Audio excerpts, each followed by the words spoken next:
the half-life of product market fit has fallen. If you rewind 10, 15 years or something, you could have a idea for a product, it could work, and then you could build a company off the back of that feature, that idea for a decade. But it is a very, very different game today. The biggest change is that the expectations around our growth rate and the expectations around the end goal are just much higher than they've ever been before. I was actually a sole founder with no team, went the sort of full lean startup route, all of the kind of startup Kool-Aid about being embarrassed about what you ship, about getting your first paying customer as quickly as possible. And I found there were so many issues with that philosophy of company building. Once you're like, great, we have product market fit, we're now in scaling mode, we've got to hit these increasingly large revenue targets. If people yo-yo up and down on their opinions about how things should be done, and then you start to lose your product market fit and you've got to find it. And so the best companies have to do these two things concurrently now, which is be in this continual paranoid R&D, ship fast, iterate, build a team that is comfortable experimenting, throwing things away, etc. You've got to do all of that, all the things that you used to do at the beginning of the company, you've now got to continue doing. And at the same time, you've got to build.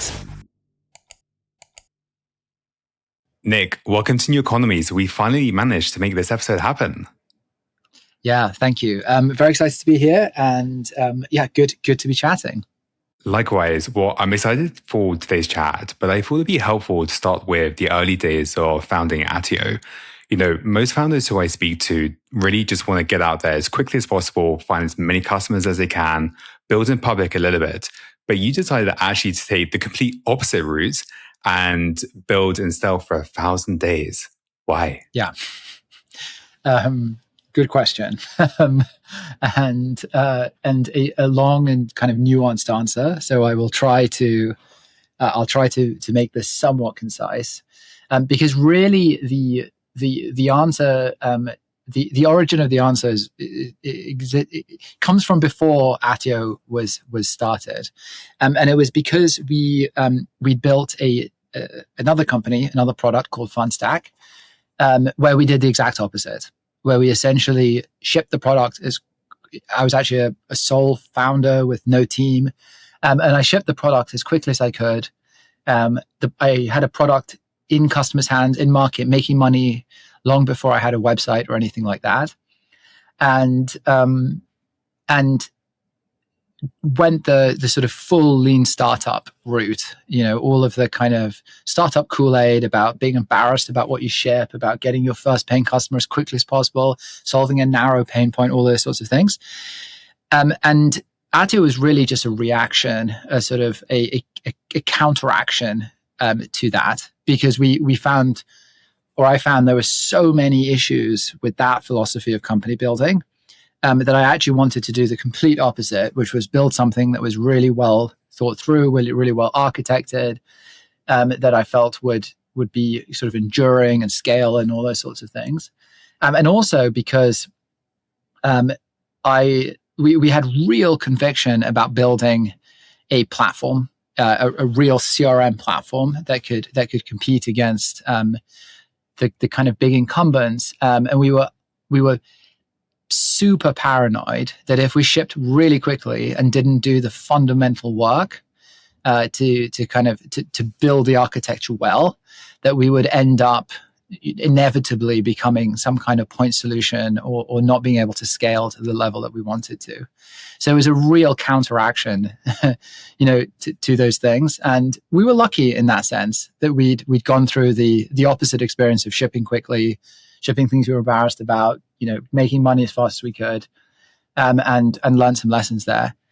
And for the kind of product we wanted to build and kind of company we wanted to build, we could see that wasn't the right route for us. I can almost imagine, and I meet a lot of founders who experience this, 1,000 days is a long time. It's like nearly 3 years, right? Yeah. How did you deal with the frustration personally when things weren't going well? And how do you just, have that mentality to keep on going? Yeah, so it's interesting because during that time, we had revenue from the first business. So this was pre-VC funding. We'd never raised money for Attio at that point. So we were in this weird time around the beginning of COVID. We had some money coming in, tens of thousands of dollars a month coming in from the previous company. And initially we were in this blissful period of just building software. And it was kind of awesome. Me, my co-founder, a couple of good engineers, in the middle of COVID, when there was no temptation to be doing anything else, and with no real concerns about runway or anything like that, because we had this trickle of cash keeping us going. There's nothing to spend money on, so being sort of ramen profitable was all you needed during COVID. And I would say the first 18 months were fun. It's just building. There then comes this moment of thinking, well, it has to come to a conclusion at some point, and you start to get these existential questions about product market fit and whether what you're building is the right thing, and opportunity cost, and all those sorts of things. And also start facing other problems, like it becomes quite difficult to hire. So when people can't see your product, there's no validation of it, etc. Your own team and future team members, etc., start to ask questions, and you're fighting harder and harder to keep things together. And so that was a pretty the final year leading up to when we went GA were tougher. But we did a few things along the way to kind of get us through it. So the first thing is that we did start getting customers on board. We just did it in a very manual way. So there did come a point where we were like, well, we really actually do need to get people using this product. And if we don't, we're not going to make the right calls. We need validation. And so we launched a wait list. And we started picking people out of that wait list to get into the product. And so that really reinvigorated us, because we were putting probably 5 people a week into the product, getting really good feedback from them. And just the mere fact that it was now a production level product, and that people were using it, and that you had to ship things that worked, and you had to fix bugs, and if there was downtime, it mattered. All of those things really changed the vibe. But it wasn't. It was tough. It was a really, really tough period for us, for sure. Because the opportunity cost question is always in the back of your head, and it's difficult to explain how much one cares about what they're building and how much you want it to succeed. And that kind of desire for it to succeed sometimes can be extremely detrimental, actually. For sure. Yeah. If you were to launch this today, you say 5 customers a week, takes 3 years. I mean, this is basically what Lovable, right, has done. If you take them for comparison, you can literally build something in a few days. If you were to launch today, would you spend a couple of weeks building and just a couple of weeks just figuring out, like, let's just go for us and launch? I don't think so. I mean, I think we obviously learned a lot. So if we were the same group of people building it again, we could do it much faster than 3 years. And the other thing is that the tools available to help you build things are amazing. Yeah, and you're just unquestionably an order of magnitude more productive than you were when we started building the product. Having said that, the kind of care and attention and obsession we had over the initial architecture of the product has really paid off for us. And so I'm very, very glad that we did it, because it is now a foundation which is really paying dividends. And it means that now we're building a product that's scaling super well, that will continue to scale really well, and that importantly can serve the workloads and the quantity of workloads and data that's needed in this new AI world. It can serve them really, really well. So we've ended up in a very good position. And and I'm glad that we did it. Now, there's always the thing of like, you've just finished a marathon and someone says, do you want to run the marathon again? You might be like, no, I've just done it. So the idea of having to do that all again doesn't sound very appealing, but I'm glad that we did it. Things have changed so much. This was in 2019, right? When you guys kind of first launched. We started. The first line of code for Attio was written in November 2019. Yeah. And now 7 years on, so much has changed. In November 22, there was this thing called ChatGPT launch. Not sure if you heard of it. And since then, it's completely changed how we all live and work, and it's going to change forever. You guys have just launched Ars Attio, which I think is really interesting. When in the Attio journey, did you actually realize that, okay, if AI is potentially going to change how we work, we have to make changes now, so run that marathon again in order to stay relevant? So we actually, when ChatGPT launched, we used it very, very early. Very, very early. And actually, I can honestly remember the exact moment that Jamie, one of our engineers, kind of pulled everyone over to his computer because we just got access to ChatGPT, and we were playing with. It was before ChatGPT was actually ChatGPT, so it wasn't a chat interface. It was write some text, press generate, and it generates the next X number of tokens. And we started playing around with it then, and we're like, okay, this is kind of cool. This is going to be really, really powerful.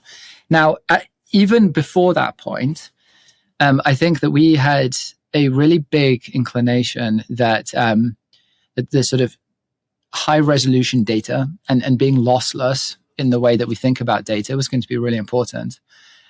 We didn't know that it was going to be quite as important as it's turned out to be, but we had a pretty big inclination that even with the sort of classical machine learning techniques that have been available for a while, there was really cool stuff that you could do. And we built Attio off the back of the idea that using this really high resolution data in email and calls, etc., we could automate a lot of the manual work associated with CRM. So even the version of the product back then would do things like on email ingestion, it would automatically create contacts. It would look at footers for information. It would pull out domains and descriptions and job titles and all that kind of stuff. And it would then, go and do data enrichment for companies and everything like that. So we had this idea that it would be important. The big pushback we got at the time is there's too much data in the product. It's messy. Why? I don't want all of every single email in CRM. I want to hand select the relevant ones. And that's how the products at the time worked. But, we're sort of fortunate that again turned out to be a good decision, because now that high resolution data and all of the investments that we built in those ingestion pipelines in the storage layer and the encryption layer, etc., are obviously very, very, very important. And so we jumped onto the LLM bandwagon pretty early, and then have just been trying to continually rethink the way that we build a product with every new model generation. Super cool. I tried it out today, and what I love is it's quick, it's easy, and just super UI design wise, just super, super nice, right? How would you actually describe it though to a user? Do you describe it as an AI agent inside your CRM? Is that the easiest way to describe it? So I mean, that's how we talk about it internally as well. So we have we think about it's really interesting, because when we started building these features, there's a big question about whether you personify the agent and whether you say there's Attio the CRM, and then there is there's Lucy the CRM agent that helps you use the CRM and is going to go and do work for you inside of it. That felt to us like the sort of early days of touch UI and skeuomorphism and all of these sorts of things, where we were like, well, people know like old software and then this agent thing, so let's make that a person. And we made the call not to do that. And what we actually did was we made the call that the agent is Attio. If you ask the agent who it is, it will tell you it's Attio, because this is now what the product is. The product is now this intelligent thing that you can converse with, that will do work on your behalf. That will keep your data up to date, that will push recommendations to all of those sorts of things. And it is not something outside of the product that sort of interacts with the product. It is the product. And so that was a sort of a decision we took very, very early, that Attio is now the agent. And again, I think, if you try it, if you say, "Who are you?" it will say, "I'm Attio." Super cool. What I find so interesting about these startups, and especially ones who are launching new AI models or built on AI models, is fairly simple to do, but actually getting customers to use it is probably like the biggest complex task, right? And I think this question will be helpful for a lot of founders who already have products built and are looking to launch agents of some description. You build to ask Attio, and then the next task is, how do you actually get customers to use it? What does that distribution kind of factor look like? Do you launch all in one go to all customers? Do you do it 1%, 2%, 3% at a time? What does that look like? Yeah. So it's going to be a little bit different for Ask Attio versus other products. So I might answer this in two parts, because for Ask Attio we've got a lot of distribution. We've got tens of thousands of companies that use Attio, and a very active user base, and so the activation strategies there are different. And versus going to go and find new customers for a product that's not in market. So on the Ask Attio side, again, launching a product to an active user base, we get people in to testing pretty early. And we essentially run a few versions of user testing groups. So we start off with alpha testing. Alpha testing is always with our internal team, and a select group, a very small group of customers who we think are going to benefit from the product, are going to provide good feedback, etc., and also going to be tolerant and patient as we make these big changes. And so we'll do that. We'll do that as early as we plausibly can.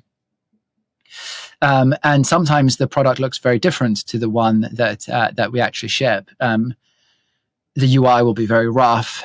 There'll be lots of difficult setup things that we have to do manually, etc. But we try to do that as quickly as we can.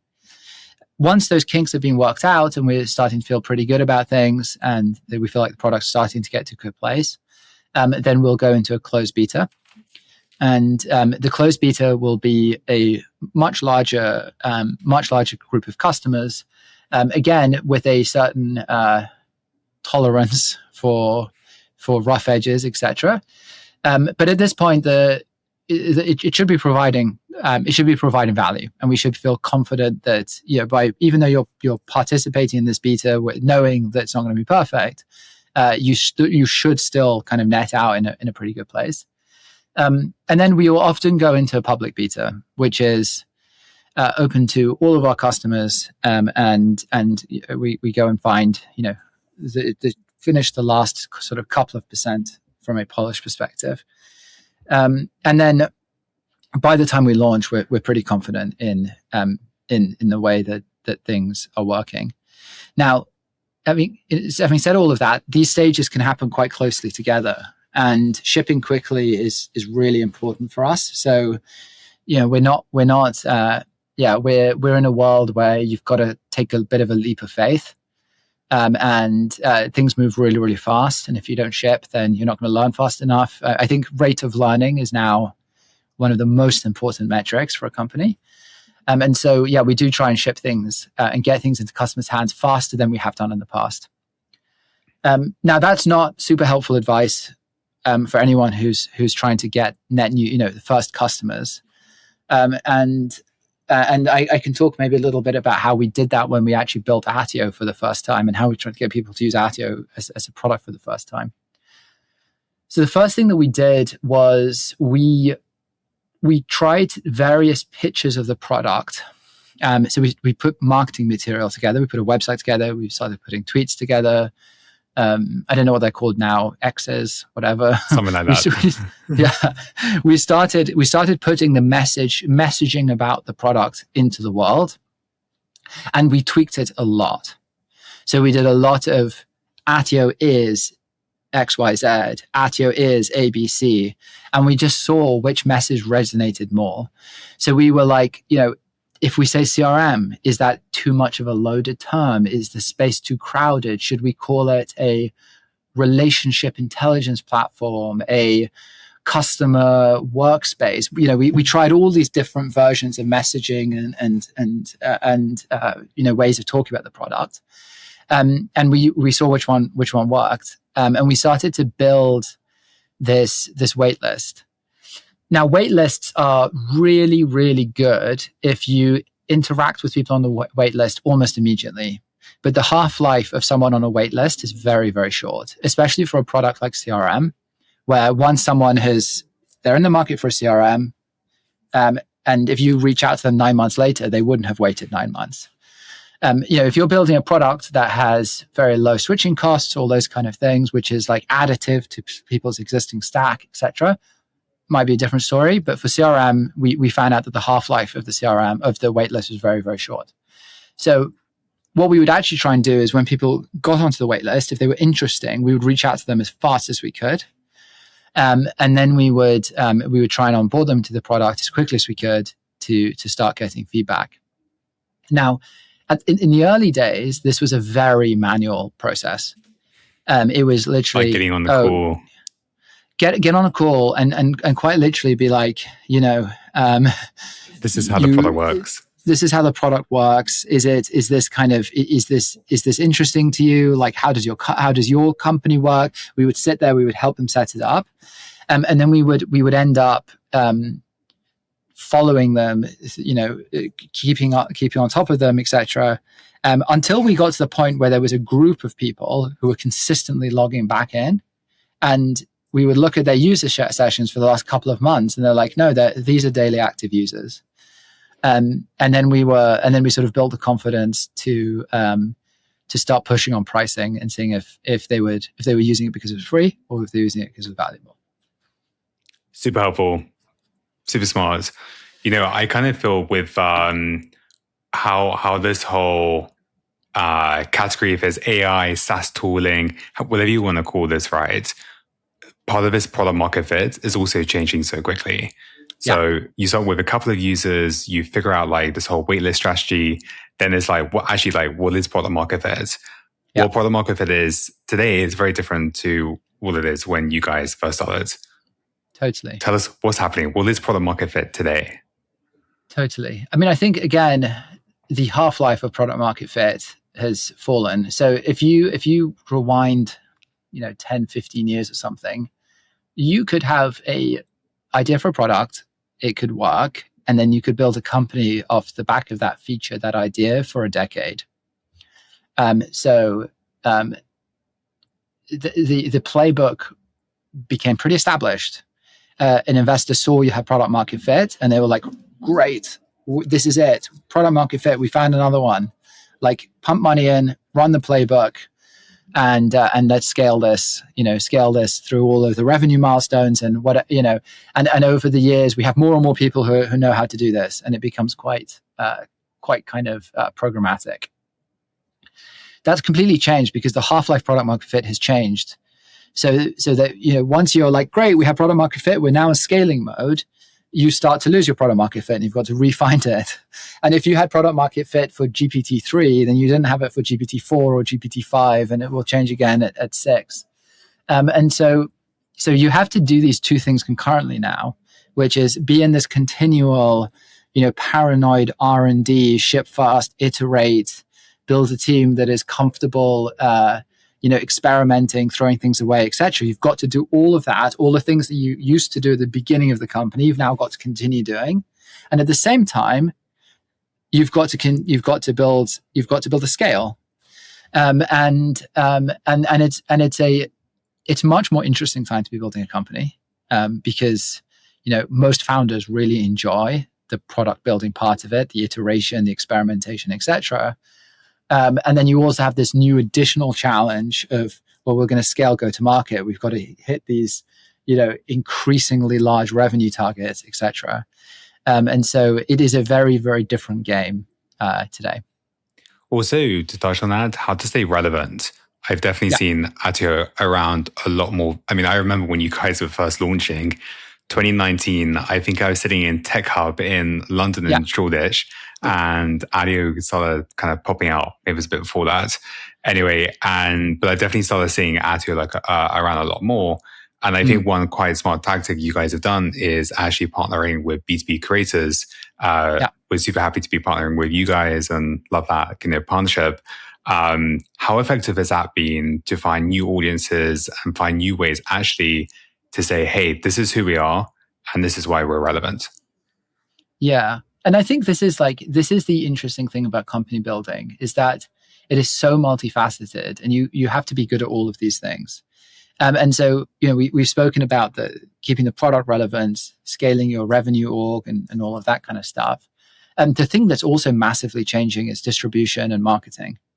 And so that's another whole massive part of what we do is in this very saturated market. It's a brilliant market. It's a big one. There's lots of customers, all those kind of things, but it's very saturated. And in this very saturated market is how do you get your message out?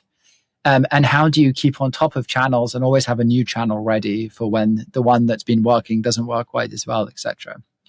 And again, it's not that building a company is not that dissimilar to building a product, which is that you're constantly adapting it, you're learning, you're changing things, you're refactoring parts of it, etc. And that was, I think, the really big shift for us, was understanding that the product that we're building is not just what we ship at attio.com. It's also the company that builds that product, that markets that product, that sells it. And so on the marketing side, we've been through a ton of different iterations of the things that work, that didn't work, etc. Right now, what works really well for us is that we get a lot of organic traffic. About 75% of our inbound is organic.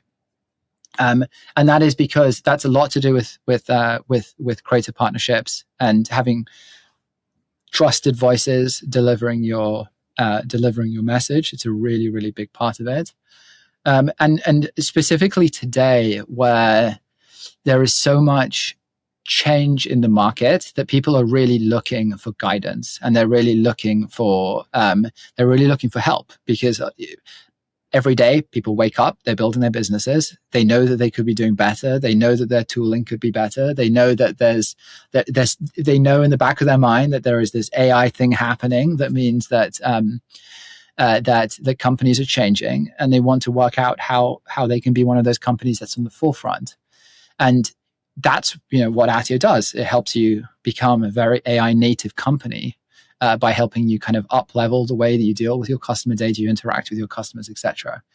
So for us to get that message out in a way that kind of helps people to navigate this change is really, really powerful. And then the other thing that's changing is that we are LLM discovery, people going to retrieve information, get guidance, get help from Claude or ChatGPT, etc. Is obviously exploding, and that is again something that we put a lot of effort into. So making sure that Attio is very discoverable by agents and LLMs, that we have all of our content, all of our help documentation, etc., is presented in a format that's easily digestible by these products. Is another area that we've really, really focused on. That's super interesting. So you get cited by these AI models, basically. Yeah. And so we're starting just to see that search is still important. these things, take these shifts in many ways happen very quickly. In many ways, people are quite habitual. And so search is still important to us and still an area we focus on, but it's undeniable that LLMO, or so large language model optimization, is a rapidly rising sort of skill that you need to have inside of your company. And something we've invested. We're now quite deep into this. We've invested in it for a while, but it's been very important for us. Super interesting. We partner and invest in a few YC companies. One of them actually was a company called the Prompting Company. They do exactly this: get startups citing these AI models, and it's only going to change, right? Because you have to stay relevant, you have to have the distribution, and you have to have a sticky product. Totally. I think it'd be also helpful to talk about the fundraising kind of market. You guys raised $50 million last year, $150 million to date. Super exciting. Yeah. How has the fundraising market changed since pre-AI to where we are today? Did that journey look different? So I think the biggest change is that the expectations have changed a lot, and there is a lot of capital available, but the bar to be on the receiving end of that capital is much higher. And so if you think about Attio now as a Series B company, the expectations around our growth rate and the expectations around the sort of the end goal, etc., are just much higher than they've ever been before. And so if you think about how fast Attio is growing now, it would have been very uncommon for a Series B company to be growing at this rate 5 years ago, 10 years ago. But now it's really the expectation. And you look at, I just saw amazing news on that Matty from 11 Labs put out that they just done $100 million quarter, which is just stunning. It's staggering at a company of that age. And so that is the bar. That's where the dollars are being distributed now. And so I think there's a lot of cash. It's harder to get it, especially at the growth stage.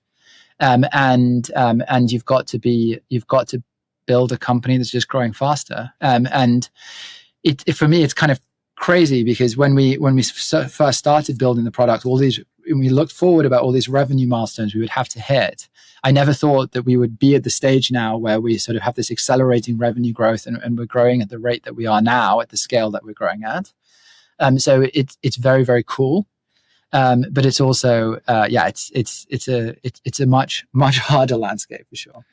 I don't know how you do this. I find it really difficult, especially when we're covering all these AI trends, there's so much noise and there's so many distractions. How do you kind of find that balance of actually not being distracted, find this new product or feature super interesting and should maybe spend some time on it without just getting, caught up in all the noise? It's really difficult. And I think one of the really difficult things about building a venture-backed business is how quickly trends, opinions, etc. shift.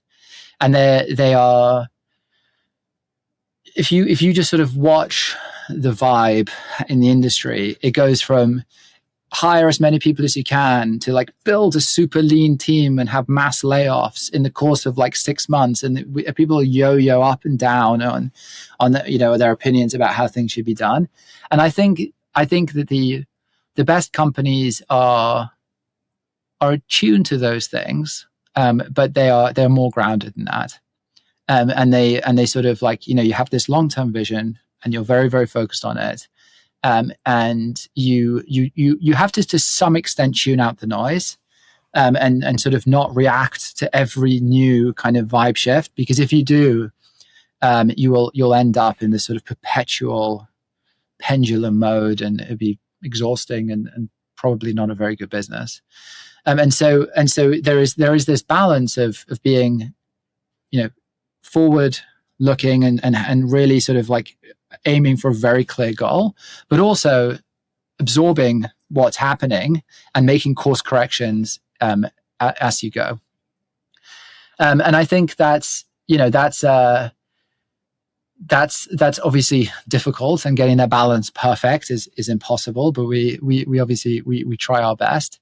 And then the other thing is that we're really close to we're very, very close to our customers. We're very close to our technology, the things that we use. And we try to just really like obsess over those things and tune out a lot of the noise that's happening in other areas that are less important to us. So yeah, we try to just kind of keep our obsession rooted in our customers and our product, and stay pretty focused and think pretty long term, with a healthy dose of short term paranoia. I love that. Also, inside the team, the way product teams operate, finance teams, legal teams operate, like basically the full stack, that also changes all the time. Yeah. How does Attio and yourself and your co-founder think about making sure that our team is completely up to date with how to become the best possible people they can be by using AI?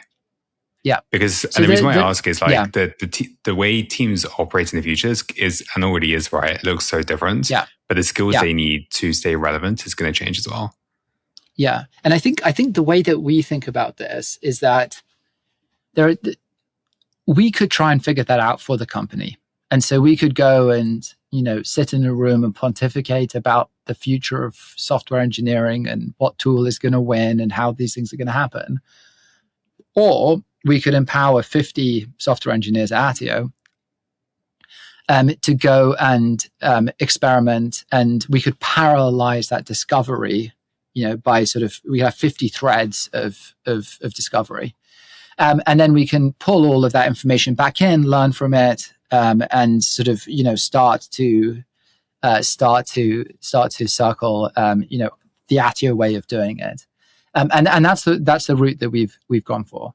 So we've tried to build a team and a structure that allows people to experiment, that gives people permission to go and try new tools as soon as they launch and do all of those things. And what we'll find is that a new model will come out, a new harness will come out, a new tool will come out. A number of people on the team will go and try it. They'll then post updates. We have lots of internal Slack channels for keeping on top of this stuff. They'll post updates. More people will go and try it if it's good. Others won't if it's bad, etc. And we sort of have this continual exploration and learning happening. And then as that happens, we then feed back into the sort of, to the company-wide way that we do things.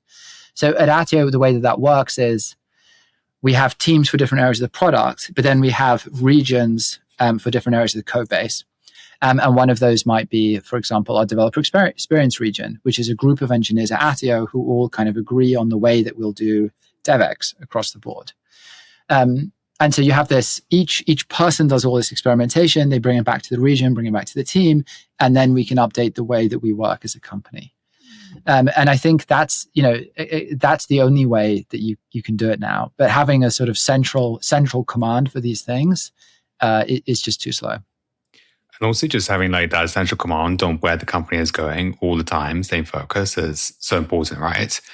Take me inside Attio. Exactly, If I was joining Attio tomorrow, like take me inside, is it Revolut style team? Are you like super focused on like 24/7, like hustle so much? Is it a little bit more informal? Like what is the company culture if I was joining tomorrow? So I think the company culture is I think it's extremely determined, extremely ambitious, but it is a quiet determination, and in the sense that it is not performative. It is we are maniacally focused on the brilliance of the people that we bring into the team, and making sure that the people in the team are the very best people we could have. We have lots of things that we look for. So, at Attio, people tend to be, kind of very, very independent, and take ownership of something and sort of independently drive that forward. So there are lots of things happening in the company that I don't know about until they become bigger things, because so many people are kind of experimenting with ideas and that kind of stuff. And we then try to create a company that gives people permission to go and do these things. So an engineer can say, hey, for the last couple of days, I've been trying this thing, and I think this is a really exciting direction for us to push on for this feature or this part of the product. And a lot of the stuff that we build comes through that. Now, of course, we have our vision and our sort of, in the direction that we want to go, and the pillars of the product that we want to push forward. But the exact way that we get there has to be something that's distributed amongst a large group of people. What else? We focus a lot on onboarding and context sharing. So your first couple of weeks at Attio should give you a very good overview of the entirety of the company. If you're onboarding as a marketer, as an engineer, as in sales, etc., you'll end up knowing about all aspects of the company. And so we have a pretty structured onboarding. About a year ago, we moved to onboarding cohorts. So every month we do 2 cohorts of onboarding, 2 weeks each. Everyone goes through exactly the same onboarding program, and we'll have sessions with people across every department. If you are a salesperson, you'll understand our code base to some extent. If you are a software engineer, you'll understand how we do sales and how we pitch the product, etc. And then we have a very good culture of sort of open metrics, open channels in Slack, and really spend the first couple of weeks, hammering into people that if they need data, they can have it. If they need to speak to someone, they can just go and speak to them, and all those sorts of things. Is important, right? Especially in this very AI competitive landscape, talent is dense. Talent can be snapped up very quickly, especially these AI models where they have plenty of cash behind them. They can make crazy offers. But I do think it's really exciting. One thing I think which has been pretty cool to see, and I'd love to get your take around, is before this pre-AI era, pre-ChatGPT, any company which was based in Europe, if you go and raise a unicorn, a lot of people will be very skeptical. A lot of people will say, you guys just focusing on a little European market, we'll focus on US, right? Now, it seems actually Europe can really build big companies.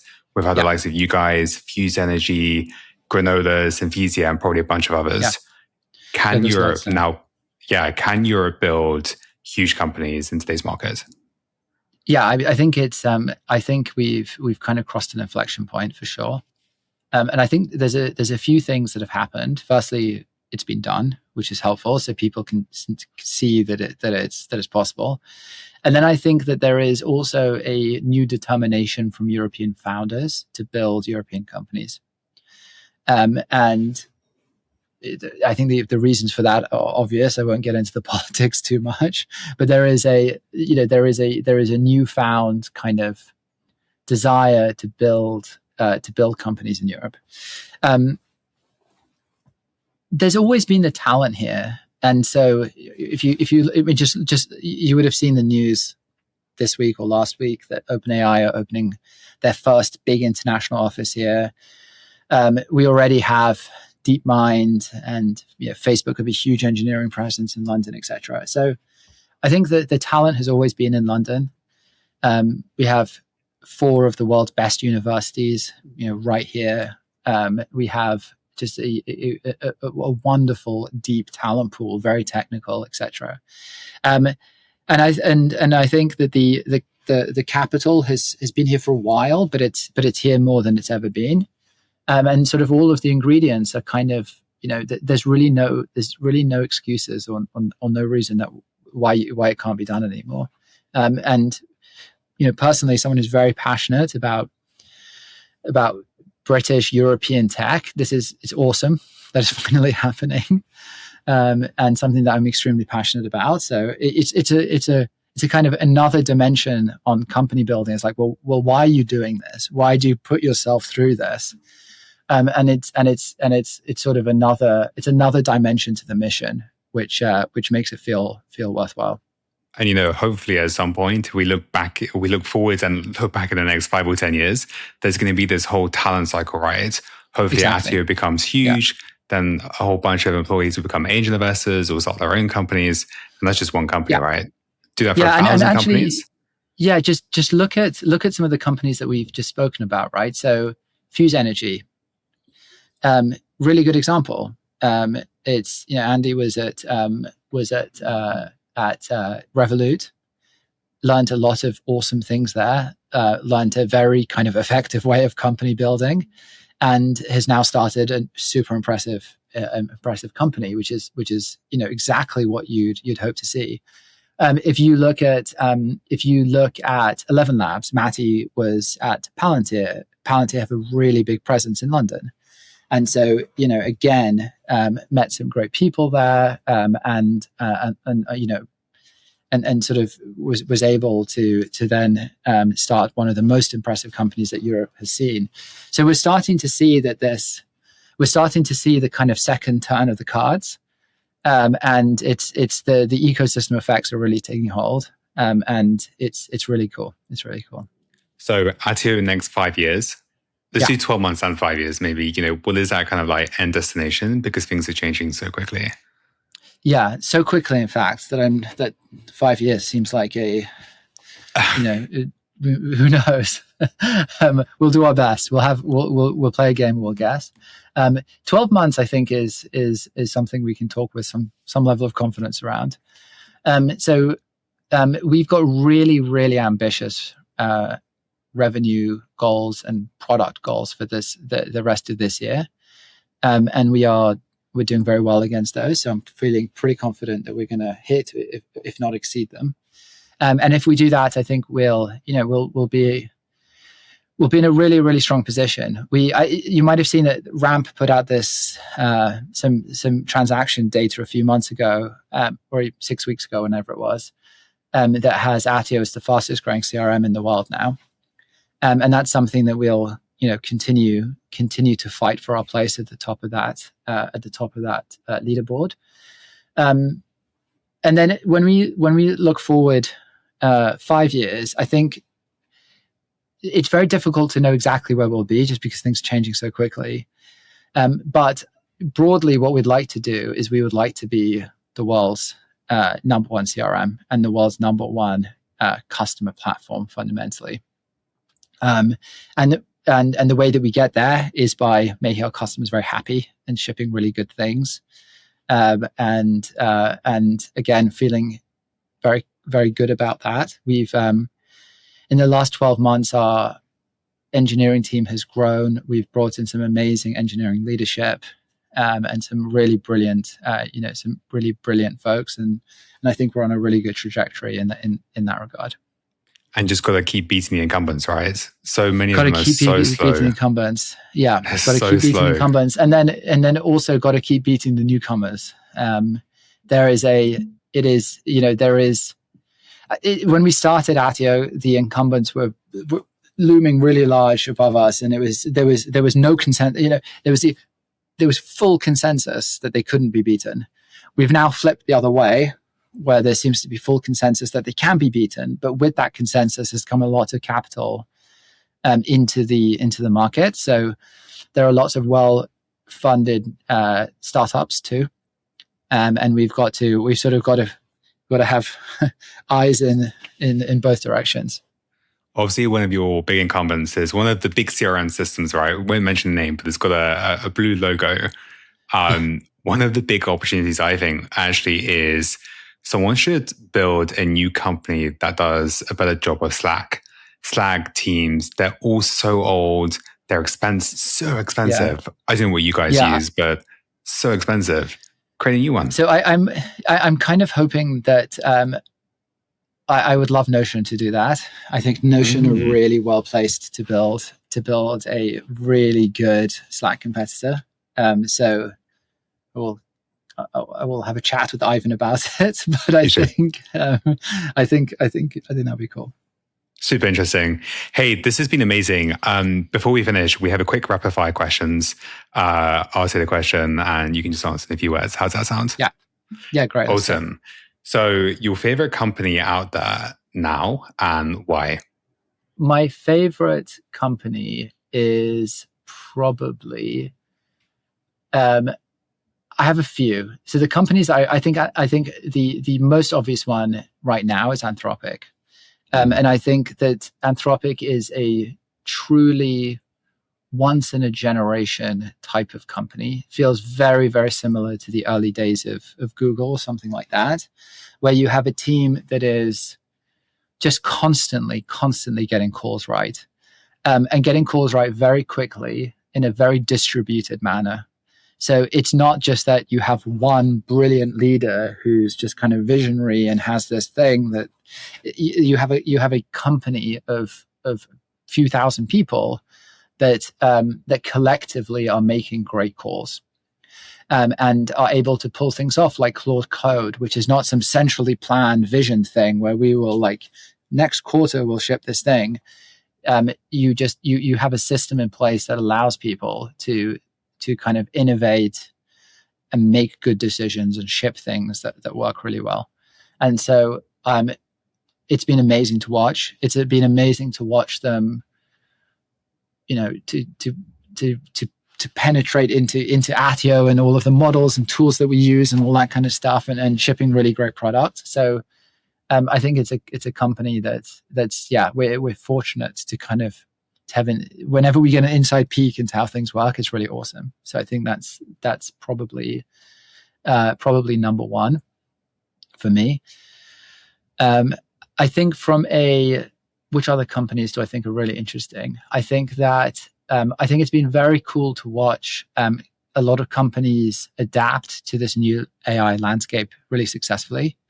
So companies that have had a product that worked, and have had to make a big shift into this sort of new way of building things, and have done so really quickly and successfully. So two standouts for me there. I think Intercom is a really good example of that, and we actually have we're doing an event with them next week, which I'm really excited about.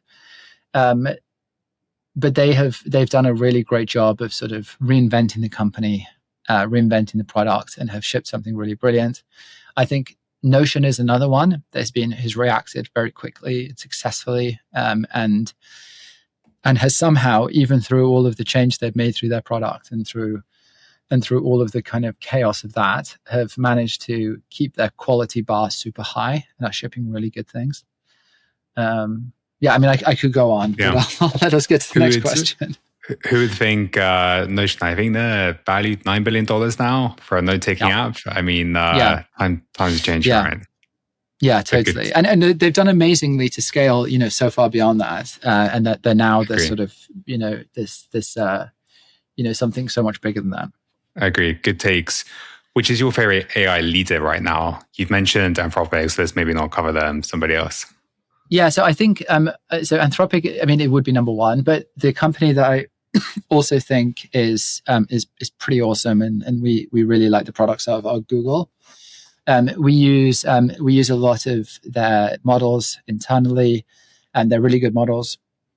They've done a really good job of, again, they had for the people that invented all this stuff, or a lot of it, they had a slow start, but have really picked up pace and are shipping really awesome things now.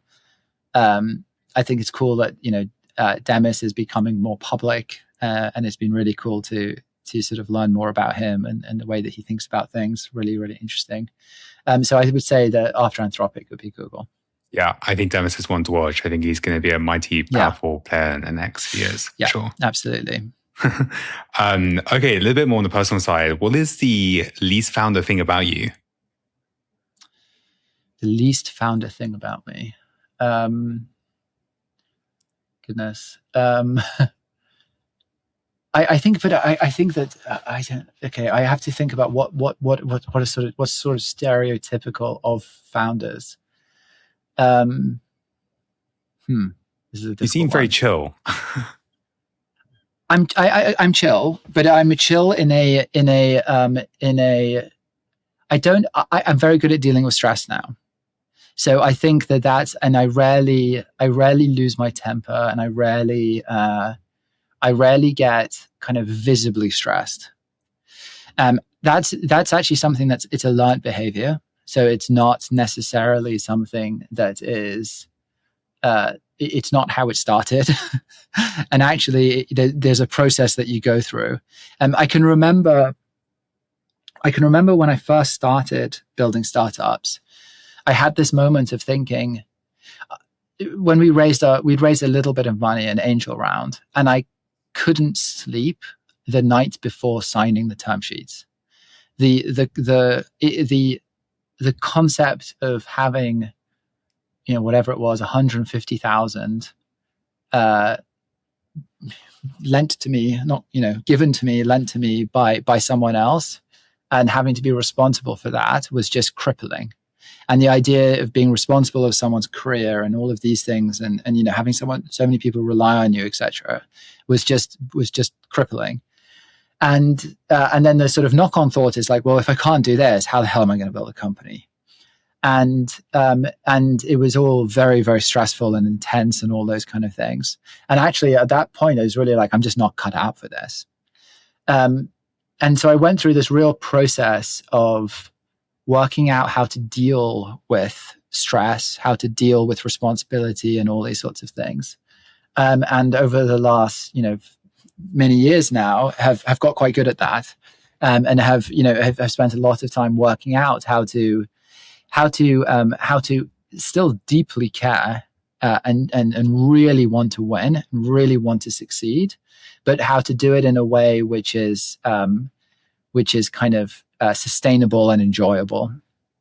And if you think about lots of people with incredibly high pressure jobs and responsibilities, much more so than I have, then there is I'm nowhere even near that level. Obviously aspire to continue to go in that direction, but nowhere near it.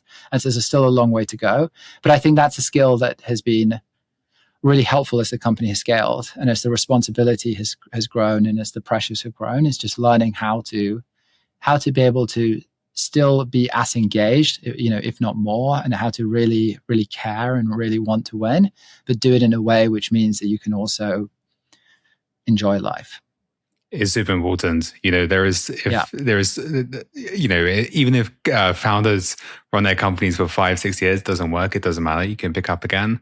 But it's super important to take time and be healthy, sleep well. Not enough people talk about it, and most founders honestly show. Yeah, and honestly, just to enjoy it. Exactly. Because it is a very tough.